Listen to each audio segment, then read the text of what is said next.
Selamat pagi, saudara-saudara. Kita lanjutkan perkuliahan hari ini. Kita masuk chapter 15. Kita diskusi tentang distribusi kepada pemegang saham atau yang biasa kita sebut sebagai dividen. Nah, apakah kebijakan dividen itu?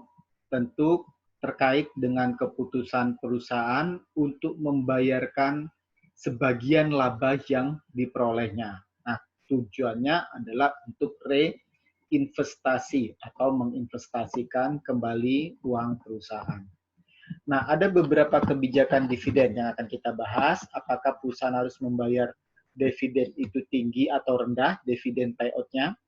Nah, mungkin saudara masih ingat dividen payout rasio pembayaran dividen didapat dari dividen dibagi net income. Apakah dividen harus stabil atau tidak? Ya.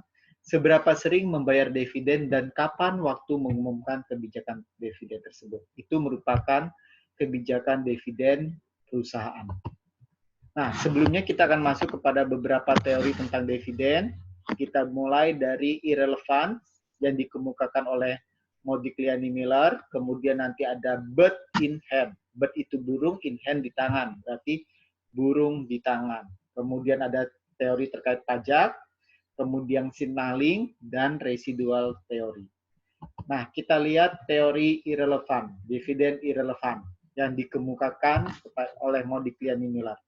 Mungkin saudara masih ingat-ingat bahwa tahun 1958, waktu kita membahas tentang capital structure, ada teori MM58 dan 63. Mas, kita review sebentar. Teori MM58 untuk capital structure, asumsinya adalah pasar modal itu sempurna. Artinya, banyak pembeli, banyak penjual, banyak kemudian tidak ada biaya transaksi, tidak ada pajak. Nah, di teori MM58, besar kecilnya penggunaan utang tidak berpengaruh terhadap harga saham. Nah, kemudian tahun 63 masih menggunakan teori MM58, namun salah satu asumsi pasar sempurna yaitu tidak ada pajak diubah. Nah, maka menjadi semakin banyak kita menggunakan utang, maka kita memperoleh penghematan pajak. Itu teori MM63. Nah, di antara 58 dan 63, tahun 62, MM mengemukakan teori yang namanya dividen irrelevant. Sama juga, asumsinya adalah pasar sempurna, di mana teori ini menyatakan besar kecilnya pembayaran dividen tidak akan berpengaruh terhadap nilai perusahaan. Entah dividen payout rasionya 10%, 50%, atau bahkan 100%, itu tidak berpengaruh terhadap nilai perusahaan. Ya, asumsinya adalah pasar sempurna. Nah, kemudian apakah teori ini realistis? Kok ya tidak? Maka tahun 1956, Gordon dan Littner telah melakukan penelitian lebih dahulu yang kemudian terkenal dengan nama teori bird in hand, burung di tangan. Yang namanya dividen itu adalah cash yang bisa diambil oleh pemegang saham. Daripada kita melakukan reinvestasi dalam bentuk laba ditahan, kemudian pengembangan usaha yang belum tentu yang namanya pengembangan usaha bisa sukses, bisa gagal. Nah, daripada kita mengharapkan sesuatu yang tidak pasti, maka terhadap laba usaha itu lebih baik dibagikan dividen. Sehingga teori Gordon dan Littner ini atau teori bird in hand ini menyatakan apa? Semakin banyak dividen yang dibagikan, maka nilai perusahaan atau harga saham akan semakin meningkat. Berikutnya ada teori tax preference. Nah, ada beda antara tarif pajak dividen dan tarif pajak atas capital gain. Kalau di Indonesia bukan tarif pajak atas capital gain, tapi tarif atas transaksi. Nah, pajak atas transaksi besarnya 0,1. Sementara tarif pajak dividen sekitar 20%. Itu jauh lebih tinggi. Nah, pada dasarnya orang tidak senang bayar pajak. Maka yang terjadi, apabila dividen yang dibayarkan semakin besar, maka pajak atas dividen juga semakin besar yang kita bayar. Sehingga investor reluctant, menolak. Ya. Sehingga teori ini, tax preference theory menyatakan apa? Nah, tax preference theory ini menyatakan semakin besar dividen yang dibayarkan, maka pajak yang dibayarkan semakin meningkat, maka orang cenderung menolak. Sehingga dampaknya harga sahamnya akan turun. Ketiga teori ini, MMI relevan, bird in hand, dan satu lagi adalah dalam bentuk tax preference theory, tiga teori ini dapat saya gambarkan dalam grafik seperti ini. Nah, ini sumbu vertikalnya adalah harga saham, sumbu horizontalnya adalah dividend payout ratio. Nah, ini tadi yang pertama, besar kecilnya apakah dividend payout rasionya 10, 50, atau bahkan 100%, harga sahamnya tidak dipengaruhi oleh pembayaran dividen. Sementara bird in hand, semakin besar kita bayar dividen, maka orang investor semakin senang sehingga harga sahamnya semakin meningkat. Nah, kalau tax preference theory lawannya, semakin besar kita bayar dividen, ya, maka pajaknya juga semakin besar. Maka investor menolak sehingga harga sahamnya semakin turun. Ini tiga teori dividen yang saling terkait. Kemudian kita masuk teori keempat, signaling. Nah, signaling itu mengatakan apa? Nah, ini masih ingat saudara di capital structure juga ada signaling teori. Basisnya adalah information asymmetry. Ada pihak yang memiliki informasi lebih banyak, yaitu manajemen, dibanding pemegang saham, apalagi pemegang saham publik. Maka, pemegang saham akan melihat tindakan dari manajemen itu sebagai suatu sinyal. Maka namanya teori signaling. Nah, kalau misalnya dividen yang dibayarkan meningkat, ya, berarti investor akan merespon bahwa perusahaan memiliki kecukupan cash untuk membayar dividen. Dan biasanya kebijakan perusahaan di pasar modal adalah kalau tahun ini dia membayar Rp100, tahun depan dia akan stabil, akan berusaha mempertahankan Rp100. Sehingga teori ini menyatakan apa? Pembayaran dividen, apalagi kenaikan dividen, itu menunjukkan sinyal positif. Sebaliknya, tidak membayar dividen atau penurunan pembayaran dividen itu akan direspons sebagai sinyal negatif. Itu teori keempat. Nah, kalau efek client atau biasa kita sebut client tele effect, nah itu tergantung pada pilihan investor. Jadi, apakah investornya itu korporasi sebagai contoh dana pensiun atau apa individu seperti kita? Kalau korporasi seperti dana pensiun, tentu mereka berharap yang namanya dividen yang dibayarkan itu semakin besar. Tapi kalau kita, tentu kita orang-orang muda, tidak mengandalkan pada pendapatan dari dividen. Maka apakah dibayar dividen atau tidak bagi kita tidak terlalu penting. Karena kita lebih mengutamakan biasanya transaksi atau capital gain. Nah, teori kelima, model residual. Ya, tadi yang teori kelima, kita lihat sebentar. Residual teori. Residual dari kata residu, yang artinya sisa. Artinya, perusahaan boleh membayarkan dividen bila semua kebutuhan investasi di masa yang akan datang itu telah tercukupi. Kita lihat contohnya. Nah, jadi dividen ini merupakan sisa. Didapat dari net income dikurangi target equity ratio dikalikan target capital budget investasi yang akan datang. Target capital budget itu adalah total capital budget investasi di masa yang akan datang. Katakanlah total modal perusahaan 800. Dia ingin mempertahankan debt to equity-nya, di mana debt-nya 40%, equity-nya 60%. Nah, perkiraan net income perusahaan 600.000. Berarti, bila perusahaan ingin tetap mempertahankan equity rasionya debt-nya 400 dan equity-nya 600, maka berarti terhadap total modal itu yang dia harus menggunakan saham adalah ataupun laba ditahan adalah 800.000. 800.000 total modalnya dikalikan kebijakan equity rasionya yaitu 60%. Berarti 480.000.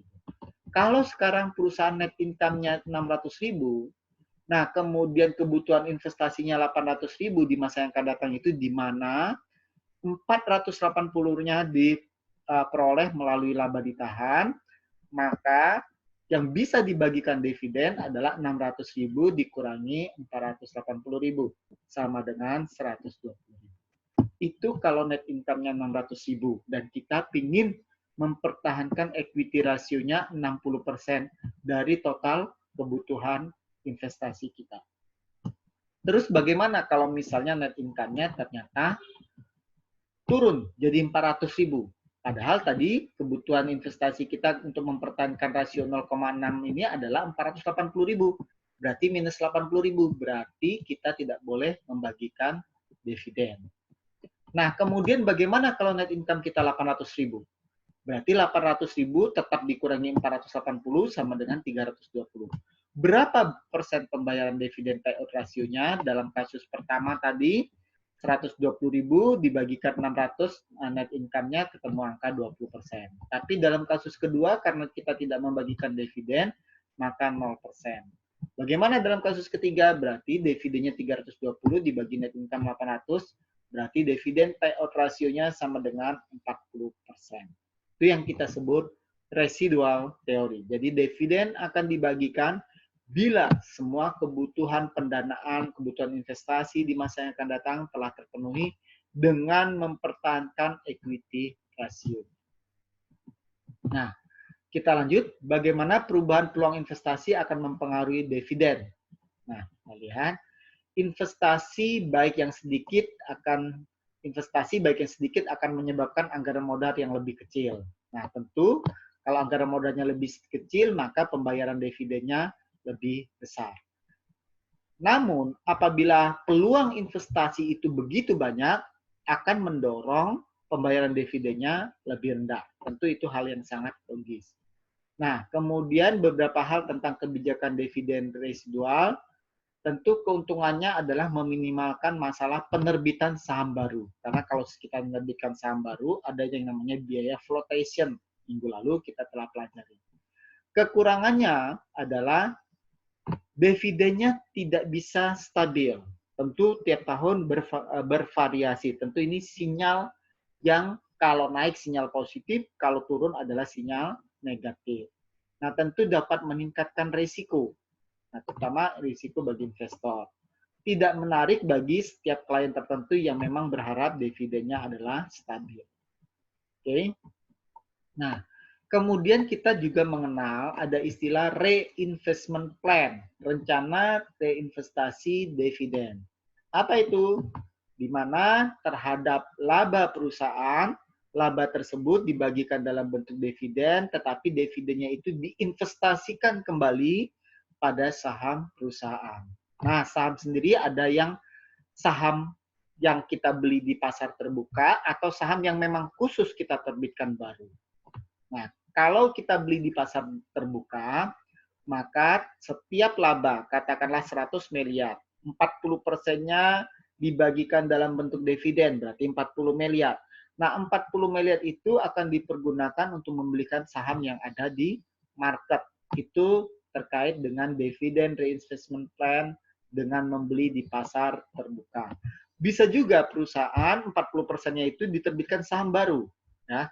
Namun ingat, penerbitan saham baru berdasarkan signaling teori itu merupakan, waktu kita belajar minggu lalu, capital structure sinyal negatif.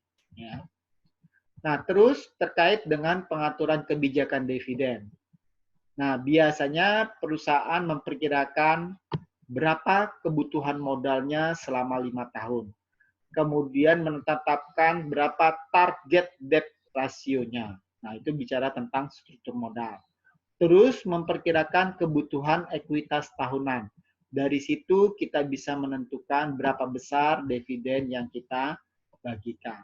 Biasanya seperti itu. Nah, kemudian ada lagi yang namanya stock buyback atau stock repurchase alias pembelian saham kembali. Jadi ketika perusahaan mempunyai laba katakan 100 miliar, ya, 40%-nya dibagikan dalam bentuk dividen. Nah, bisa dalam bentuk dividen cash 40 miliar kita bagikan semua, atau 40 miliar yang 40% itu kita beli kembali saham. Itu yang namanya stock repurchase. Ya. Nah, jadi stock repurchase kita perusahaan membelikan saham kembali bagi pemegang sahamnya. Nah, kenapa dilakukan stock repurchase? Nah, ini daripada perusahaan menyediakan uang tunai, kan lebih ribet menyediakan uang tunai, maka lebih baik dibagikan dalam bentuk stock repurchase. Kemudian untuk melakukan perubahan struktur modal, karena kalau dilakukan stock repurchase, maka nanti jumlah saham beredarnya akan berubah.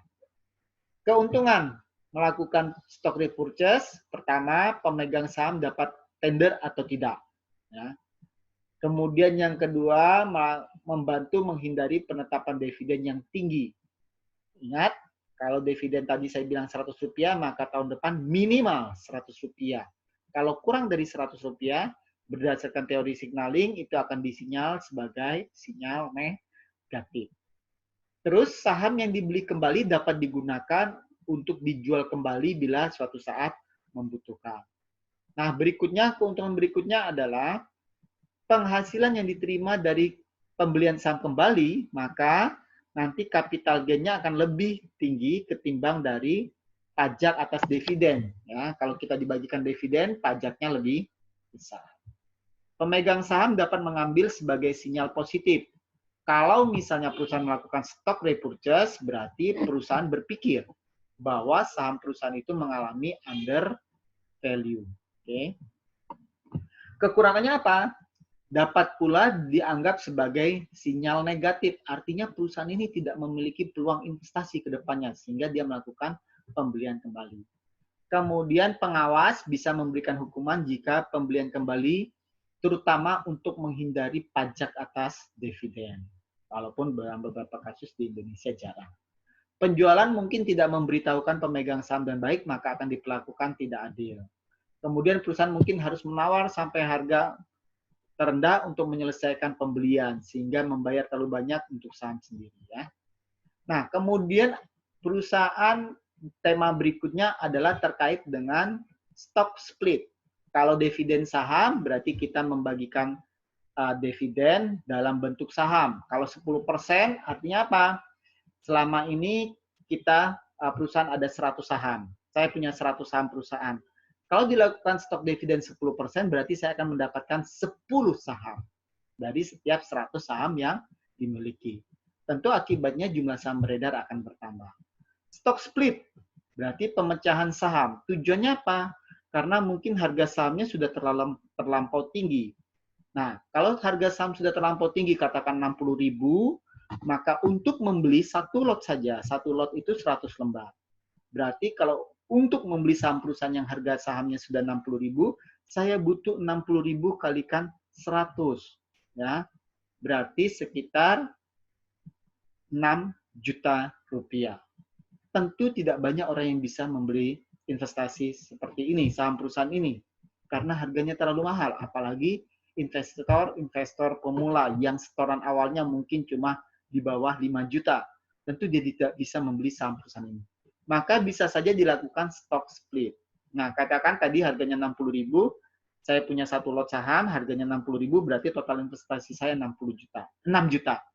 Nah, kalau perusahaan melakukan stock split 10 for 1, maka harga yang semula 60.000 akan berkurang 1/10-nya. Karena 10 for 1 berarti berkurang 1/10-nya. Berarti harganya dari semula 60.000 akan berubah menjadi 6.000.